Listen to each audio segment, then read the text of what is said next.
இது வெறும் ஏன் பேச்சா இல்லை. இந்த ஆட்சி பதவியேற்றதில் இருந்து யாருக்காக என்ன பண்ணியிருக்குன்னு நம்ம கைகளில் இருக்கிற ஆவணங்களில் தேதி வாரியாக ஒன்றா பட்டியல் போடுறேன். நீங்களே முடிவு பண்ணுங்கள்.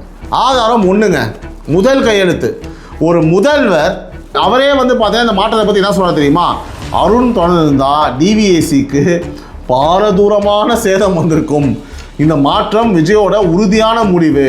இதுதான் ஒரு முதல்வருக்கான தகுதி.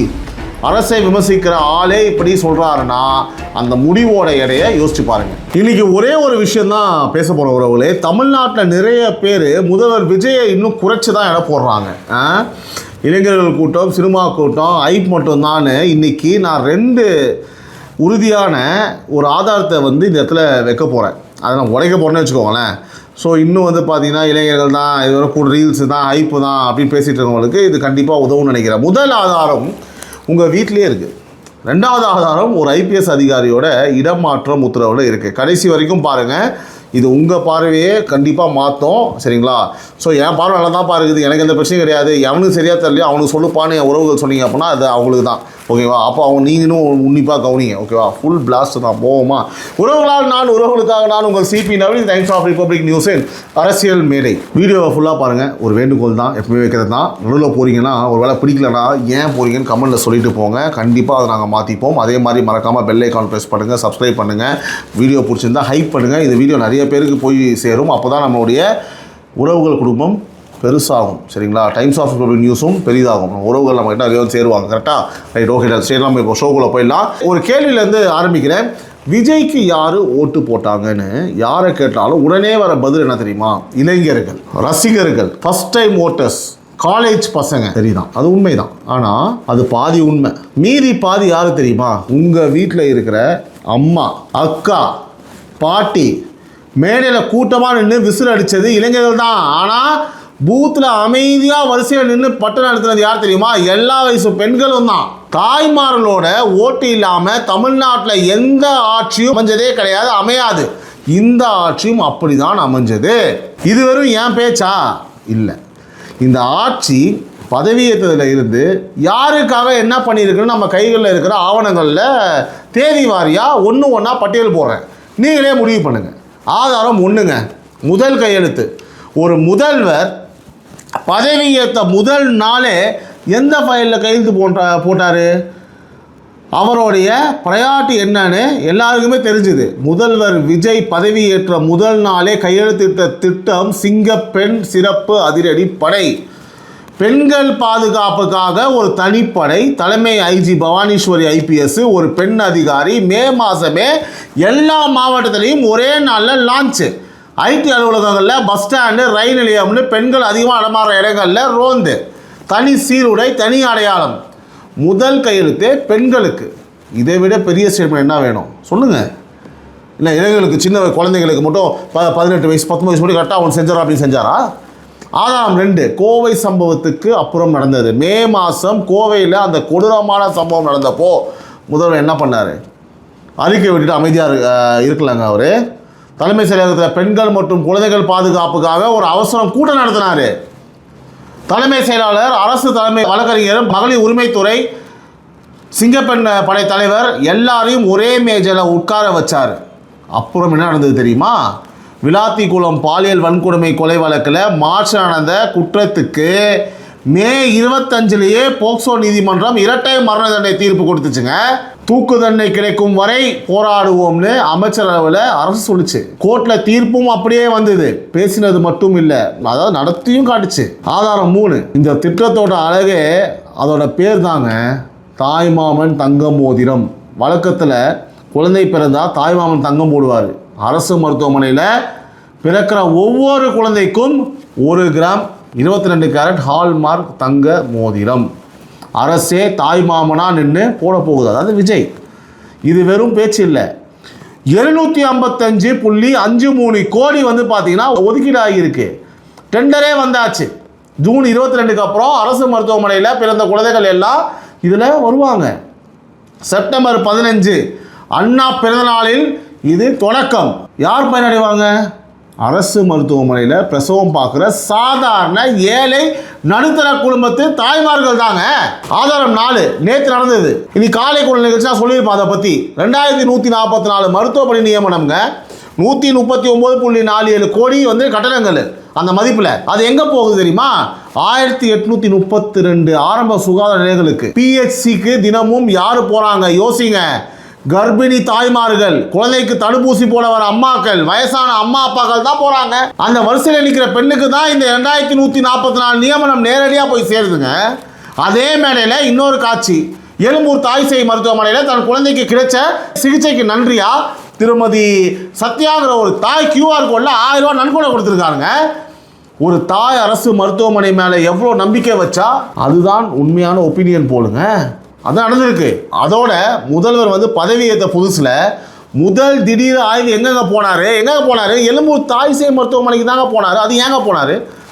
முன்னாள் வந்து ஏதோ காசு வாங்கினான்னு கேள்விப்பட்டோன்னே இடத்துல போயிட்டார். இதோட சேர்த்து மருத்துவ காப்பீடு 5 லட்சத்துலேருந்து 10 லட்சமாக உயர்த்திருக்கு. பத்திரிகையில் தகவலும் வந்திருக்கு.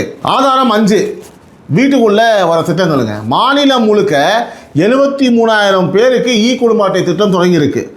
குடும்ப அட்டைங்கிறது யார் கையில் இருக்கும்? வீட்டோட பெண் கையில் தானே. அப்புறம் விவசாயிகள் 14,22,255 விவசாயிகளுக்கு 2044.46 கோடி பயிர் கடன் தள்ளுபடி. அதுவும் ஆட்சி அமைஞ்ச முதல் வாரத்திலேயே. விவசாய குடும்பம்னா அதில் பாதி உழைப்பு பெண்களோடது தானே.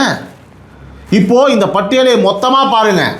சிங்கப்பெண், தாய் மாமன் மோதிரம், தாய்சேய் ஆய்வு, பிஹெச்சி நியமனம், குடும்ப அட்டை, பயிர்க்கடன், இதில் எத்தனை திட்டம்? இளைஞர்கள் திட்டம் கிட்டத்தட்ட எதுவுமே இல்லை. பெண்கள், தாய்மார்கள், விவசாய குடும்பங்கள், முதியவங்க இவங்களை நோக்கி தான் இந்த ஆட்சியோட முதல் அடிகள் விழுந்திருக்குங்க. அதான் நான் சொல்கிறேன், இளைஞர்கள் விஜயோட சத்தம் நல்லா புரிஞ்சுக்கோங்க. பெண்கள் விஜயோட பலம். சத்தம் ட்ரெண்டிங் ஆகும், அமைதி தான் ஆட்சி அமைக்கும். இந்த உண்மையை புரிஞ்சுக்காம விஜய் இளைஞர்கள் மட்டும் இது மட்டும் தட்டோட்டு கணக்கு போடுறவங்க தயவுசெய்து புரிஞ்சுக்கோங்க. 2031 கணக்கு தப்பாக தான் போடுவாங்க. உடனே இருக்காங்க ஜென்சி டிஎம்கே பைத்தியத்தமாக ஒரு கூட்டத்தை ஆரம்பிச்சு மென்டல் கும்பலை ஏங்க இதுவும் ஒன்றாங்க. என்னங்க இது? நல்லதை பற்றி பேசும்போது நம்ம வந்து பார்த்தா தேவையாக பேசக்கூடாது. ஆனால் சொல்லுவாங்க, நல்ல காரியத்துக்கு போகும்போது ஏதாவது ஒரு சாவை பார்த்துட்டு போகிறோம், ஒரு பணத்தை பார்த்துட்டு நல்லது அப்படின்னு சொல்லுவாங்க. அந்த மாதிரி இந்த மாதிரி நல்லது பேசும்போது வளதான் செய்யும். சரிங்களா? நான் தவறாக எடுத்துக்க வேணாம். இதுதாங்க விஷயம், இதுதான் ஃபேக்ட்டு. சரிங்களா? ஸோ இப்போ அடுத்து இப்போ 2வது ஆதாரத்துக்கு வருவோம். சரியா? இது கொஞ்சம் வித்தியாசமான ஆதாரம்.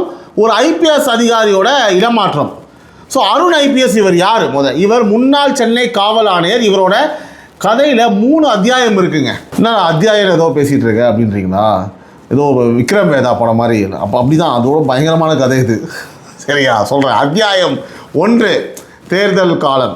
தேர்தல் நடத்தை விதிகள் அமலில் இருந்தப்போ தேர்தல் ஆணையமே இவரை பதவியில் இருந்து மாற்றுச்சுங்க. ஏன்? சிஎம் விஜயோட பிரச்சாரத்துக்கு தடையாக நடந்ததா தாவேகா தேர்தல் ஆணையத்துக்கிட்ட புகார் கொடுத்துருந்தது. அதுக்கப்புறம் தான் வந்து பார்த்தா அந்த மாற்றமே நடந்தது.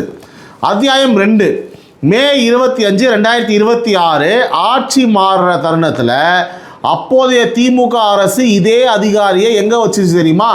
டிவிஎஸ்சியில் தான், லஞ்ச ஒழிப்புத்துறையில். புரியுதுங்களா? ஸோ எந்த துறையில் தான் முன்னாள் அமைச்சர்கள் மேலே வழக்குகள் எல்லாம் இருக்கோ அந்த துறையில் இப்போது. புரியுதுங்களா? ஸோ அத்தியாயம் 3 இப்போது புது ஆட்சி வந்து 1 மாதத்துக்குள்ள எந்த சத்தமும் இல்லாமல் எந்த பத்திரிகையாளர் சந்திப்பும் இல்லாமல் அருண் டிவிஎஸ்சியில் இருந்து தமிழ்நாடு போலீஸ் அகாடமிக்கு மாற்றப்பட்டிருக்கார். ஸோ அமைதியான ஒரு உத்தரவு, அவ்வளோதான். ஸோ இப்போ கேள்வி வந்து ஏன்? இங்கே தான் மூத்த பத்திரிகையாளர் சவுக்கு சங்கர் சொல்கிறது முக்கியமாகுது. ஒரு விஷயத்தை தெளிவாக சொல்லிடுறேன், இது அவரோட கூற்று, அதிகாரப்பூர்வ ஆவணம் இல்லை. ஆனால் சவுக்கு சங்கர் சும்மா ஜோசியம் சொல்கிறவர் இல்லை. அருண் மாற்றப்படுவார்னு அவர் முன்கூட்டியே சொன்னார். அது அப்படியே நடந்திருக்கு. அவர் என்ன வாதிடுறாரு அப்படின்னா, டிவிஎஸ்சிக்குள்ளே இருந்த முக்கியமான வழக்கு தகவல்கள் யாருக்கெல்லாம் போய் சேரக்கூடாதோ அவங்களுக்கு போய் சேர்ந்துருக்குன்னு அவர் குற்றம் சாட்டுறாரு. ஸோ வழக்குகள் நகராமல் நின்றதுக்கும் இதுக்கும் தொடர்பு இருக்குன்னு அவர் சொல்கிறார். திரும்ப சொல்கிறேன், இது சவுக்கு சங்கருடைய விவாதம். ஸோ நிரூபணம் ஆகணும். ஆனால் அவரே வந்து பார்த்தீங்கன்னா இந்த மாற்றத்தை பற்றி என்ன சொல்கிறார் தெரியுமா? அருண் தொடர்ந்து இருந்தால் டிவிஎஸ்சிக்கு பாரதூரமான சேதம் வந்திருக்கும். இந்த மாற்றம் விஜயோட உறுதியான முடிவு. இதுதான் ஒரு முதல்வருக்கான தகுதி. அரசை விமர்சிக்கிற ஆளே இப்படி சொல்கிறாருன்னா அந்த முடிவோட எடையை யோசிச்சு பாருங்கள். இப்போ இதுல இருந்து நான் பார்க்குற படம் என்னன்னு நான் சொல்கிறேன், சரிங்களா? இது என்னோட வாசிப்பு. முதல்வர் விஜய் அவர்கள் சத்தம் போடுறவர் இல்லைங்க, ஆனால் பார்க்காம இருக்கிறவரும் இல்லை, எதையும் பார்க்காம அமைதியாகவும் கிடையாது. இந்த டிவிஏசிக்குள்ள என்ன நடக்குதுன்னு அவருக்கு போய் சேர்ந்துருக்கு. அப்படின்னா அவருக்குன்னு தகவல் வழிகள் இருக்கு. சுற்றி இருக்கிற 5 பேரை மட்டும் நம்பி உட்காந்துருக்கிற ஆள் இல்லை அவர். நேரடியாக களத்தில் இருந்து கேட்குற ஏற்பாடு அவர்கிட்ட இருக்கலாம். தகவல் வந்த உடனே ட்ராமா இல்லை, ப்ரெஸ் மீட் கிடையாது, யாரையும் அவமானப்படுத்துறது கிடையாது, ஒரு அமைதியான உத்தரவு, வேலை முடிஞ்சது, கெட் அவுட் அப்படின்றாப்ல. ஓவர் தான். ஸோ இந்த ஸ்டைலை தமிழ்நாடு முன்னாடி எங்கே பார்த்துருக்கு தெரியுமா? ஜெயலலிதா அவங்ககிட்ட.